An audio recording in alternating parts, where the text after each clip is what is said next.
When I was 19, my sister looked me in the eye and told me I was an embarrassment to the family. She didn't raise her voice. She didn't have to. Her words landed like a blade, sharp and deliberate. A week later, the locks on our front door were changed. My mother left a bag of my clothes on the porch. No goodbye. No explanation. Just silence. Cold, calculated silence. They said I was emotional, reckless, unfit. That I had dishonored the family name.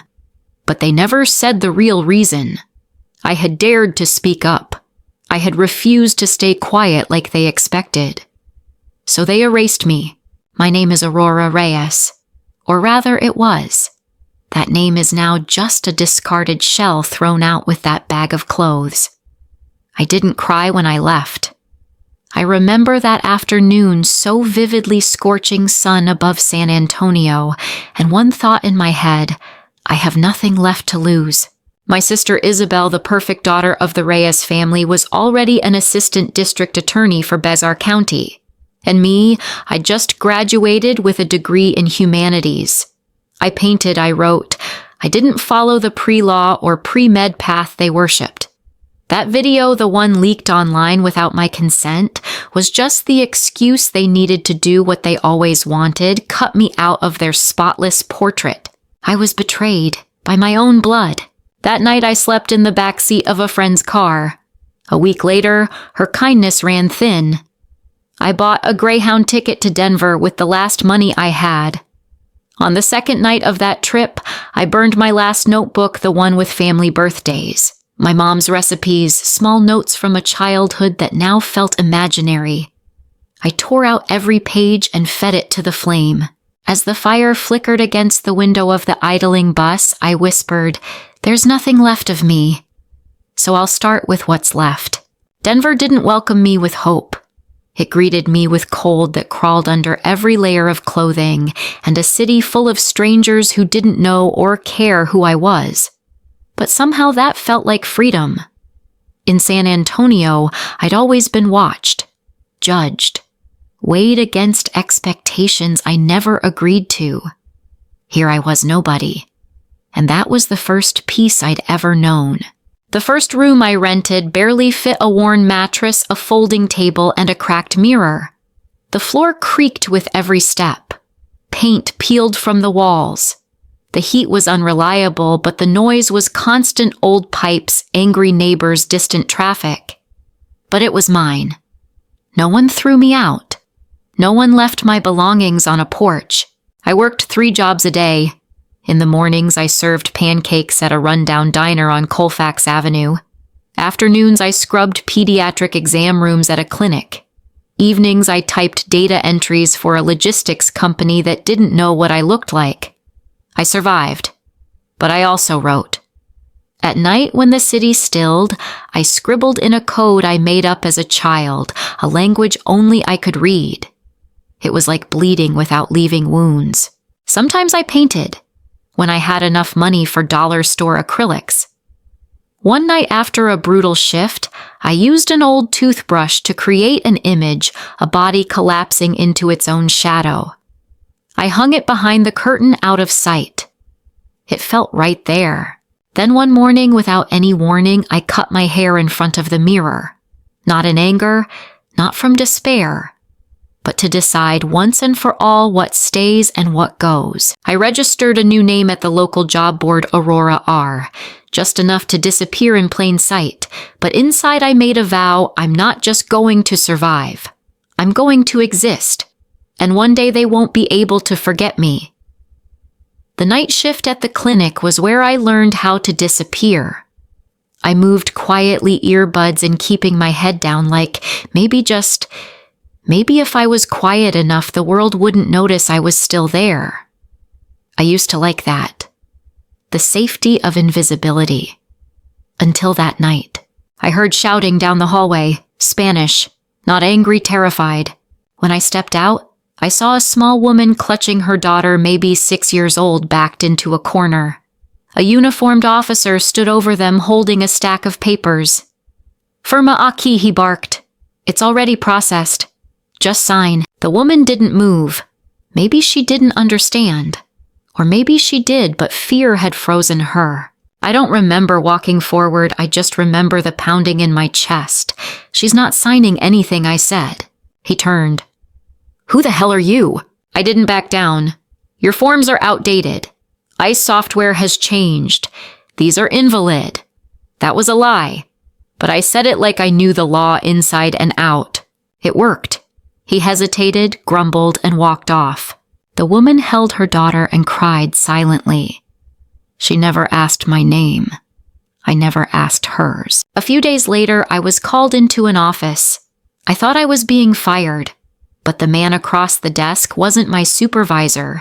It was Rafael Delgado, director of Proyecto Libre, a nonprofit helping undocumented immigrants. He said, "You know, most people wouldn't have done what you did." I replied, "Most people still have something to lose." He smiled. "Come work with us." Not as a cleaner.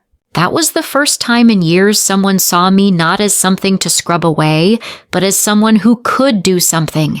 I said yes. I started at the bottom again, fetching coffee, translating documents, printing emergency aid forms. I didn't have a law degree. No one invited me into meetings. But I watched. I took notes. I studied in silence. At Proyecto Libre, everyone was exhausted, but no one quit. They fought for people the system had long since forgotten. And I realized I didn't just belong here, I was born for this. I enrolled in immigration law courses at night, studied public budgeting on weekends, read policy documents like my survival depended on it because it did. I didn't use the name Reyes anywhere. I was Aurora R., a woman with a burned past and a present that was finally taking root. I started writing not just private journal entries anymore, but real proposals, outreach plans, emergency housing memos, grant applications. Eventually, I wrote policy drafts. Quietly, consistently.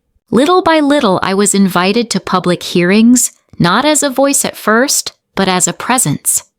I sat at the end of long tables listening. And then I began to speak. Just enough to be noticed.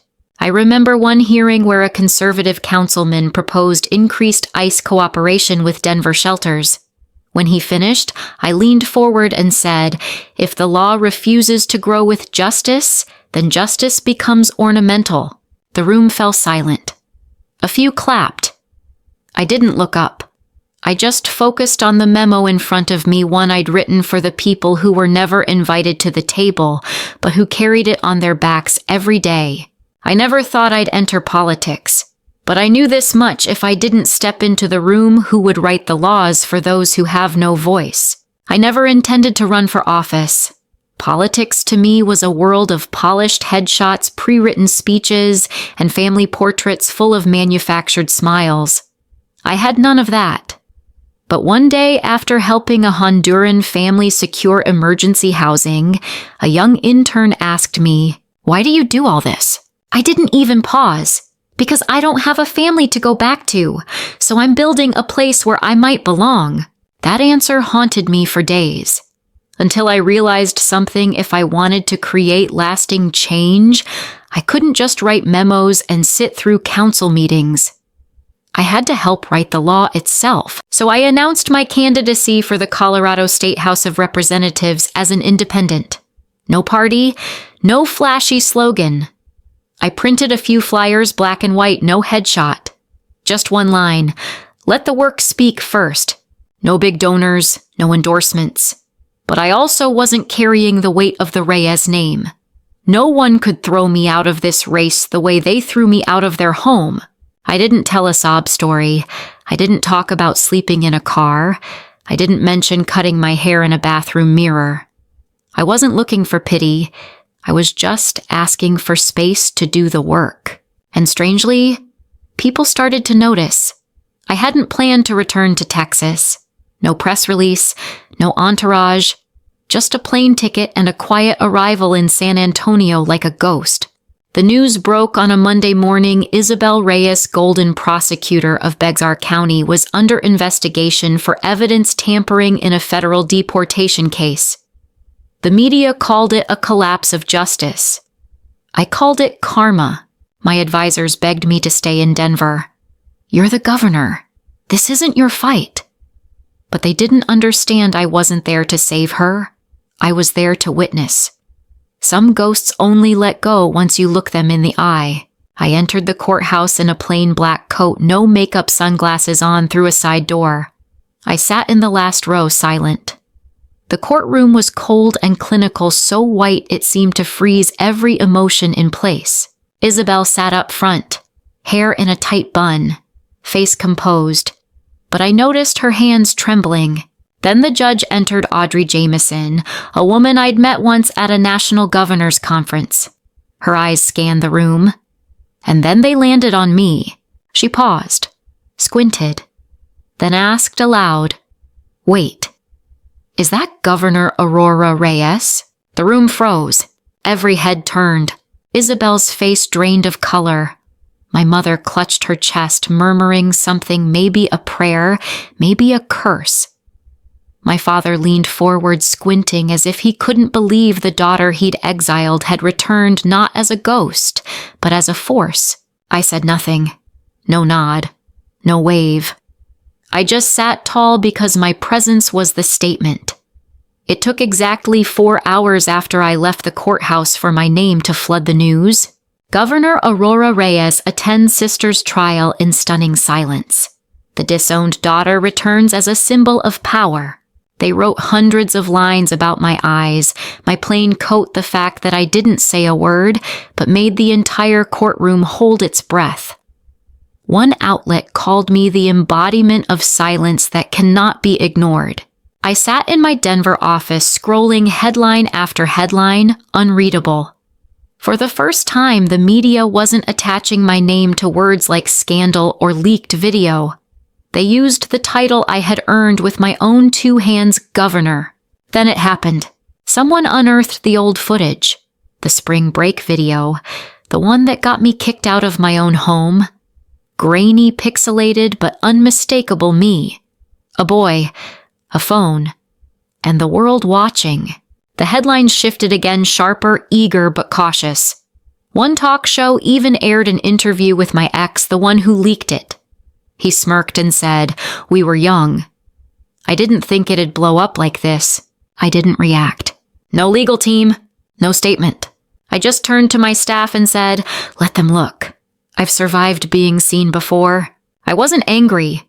I didn't go on television. I didn't tweet. I didn't need to scream to be heard. I had something far more powerful, a drafted bill with my signature at the bottom. I spent 3 nights writing it. In my softly lit office behind my desk hung a drawing made by a child from an immigrant shelter.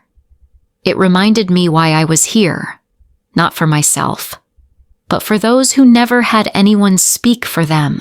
I called it the Justice Witness Protection Bill, a proposal to criminalize the use of personal history as leverage to threaten, manipulate, or discredit whistleblowers, public servants, or anyone brave enough to speak truth. Especially when the threats came from family members, ex-partners, or anyone who once knew your name and thought that meant they owned it. I never said Isabel's name. I didn't have to. Everyone knew what I was talking about, and everyone knew who I was talking to. The media lit up. Some praised it. Some criticized it as too personal. But this time, no one dared call me the disgraced sister. Not anymore. I didn't write the law to strike back. I wrote it so people like me, those hurt by their own blood, wouldn't have to stay silent just to survive. I wasn't burning the system down. I was rewriting how it treats us. The text came at 3:12 a.m. First from my mother, a trembling plea. "Just one dinner, please. Come home." Then from my father. No words. Just, "We need to talk." 15 years. 15 years of silence. And suddenly they all remembered my number now that my sister was staring down a possible prison sentence. I didn't respond right away, but eventually I said yes. I arrived just before sunset that Friday.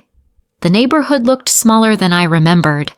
The Reyes house still smelled like lemon polish and ambition. My mother opened the door, mascara already smudged. My father stood behind her in a freshly ironed shirt, looking more like a press secretary than a parent. Isabel sat at the far end of the table, her head bowed nervously, twisting a cloth napkin. My seat. My childhood chair was still there, but now it had new leather, a glossy, tight reupholstery job. But if you looked close enough, the old cracks in the wood frame still showed through. Dinner was elaborate. Red enchiladas, fresh tortillas, expensive wine no one touched. My mother spoke like there'd been no lost years, reminiscing about when I used to doodle on napkins. My father added, "Your campaign materials were quite professional. One of your speeches was impressive." I didn't answer. I just listened. Then Isabel spoke, barely a whisper. "I know I messed up. I didn't think it would go this far." My mother reached out to take my hand but stopped short. "Maybe you could say something to the federal prosecutor. Nothing formal. Just help. For family." I laid down my fork and knife. The click sounded like a gavel. I looked around the table. They didn't want me. They wanted what I could give them. If I weren't the governor, I asked quietly, would I still be your blood? No one answered. I couldn't sleep that night. Not from anger, from instinct. A kind of silence that felt wrong. Like the ocean pulling back too fast before a tsunami. At 3 a.m., my phone buzzed. One image, then another, then a flood. Old photos, old clips. One of me crying outside a Denver shelter during my first year. No message, no name. Just the past knocking again. By 9 a.m., my communications director walked into my office, pale and shaking, holding a tablet. "You need to see this." Headline: Inside Governor Aurora's past leaked files reveal the hidden years. Beneath it, stolen messages, photos, fragments pulled from digital graveyards stitched together like a quiet indictment. I didn't flinch. I didn't rage. I didn't fear. Because I had already been seen at my worst, and I'd survived it. That afternoon, a call came in from an old friend at the Justice Department. "You didn't hear this from me," he said, "but your father's asking around, digging for leverage." I paused. He wasn't calling to check on me. He was calling to find weapons. That evening, I didn't wait for the storm to reach my door. I walked straight into it. She came without an appointment. Isabella. My assistant stepped into the office, still visibly shaken. "There's a woman. She says she doesn't need a slot. She just wants to talk. Alone." I looked up. "Send her in." I cleared the desk, left only a single glass of water. No papers, no recorders, no armor. Isabella walked in. No makeup, dark circles under her eyes, a wrinkled blouse, and something I had never seen on her before: emptiness. She sat down across from me. Silence. Then finally she spoke. "I don't know where to begin, but I know. I ruined whatever we could have had as sisters before I even realized I was jealous of you." Her voice cracked, but she kept going. "I'm not here to ask you to fix this. I know I was wrong. I just wanted to say it out loud." I didn't respond right away. I looked her in the eye. "You didn't destroy me, Isabella," I said evenly. "You just forgot I existed. And when someone is forgotten long enough, they learn how to become unforgettable." She nodded. Tears fell. "Mom still believes you'll save me." I turned to the window, the city stretching beyond. "I'm not here to save anyone. I saved myself so no one could drown me again. No hug, no apology, no forgiveness, just truth." And for the first time between us, silence wasn't a weapon. It was a space for what was real. The conference wasn't flashy. No red ribbons, no camera crews, just a room full of people who had once been punished for telling the truth. People who had dared to speak against their fathers, bosses, brothers, and paid the price. I stood backstage listening to the intro reel. Faces blurred, voices altered. But the message was clear: I told the truth. And they called me the traitor.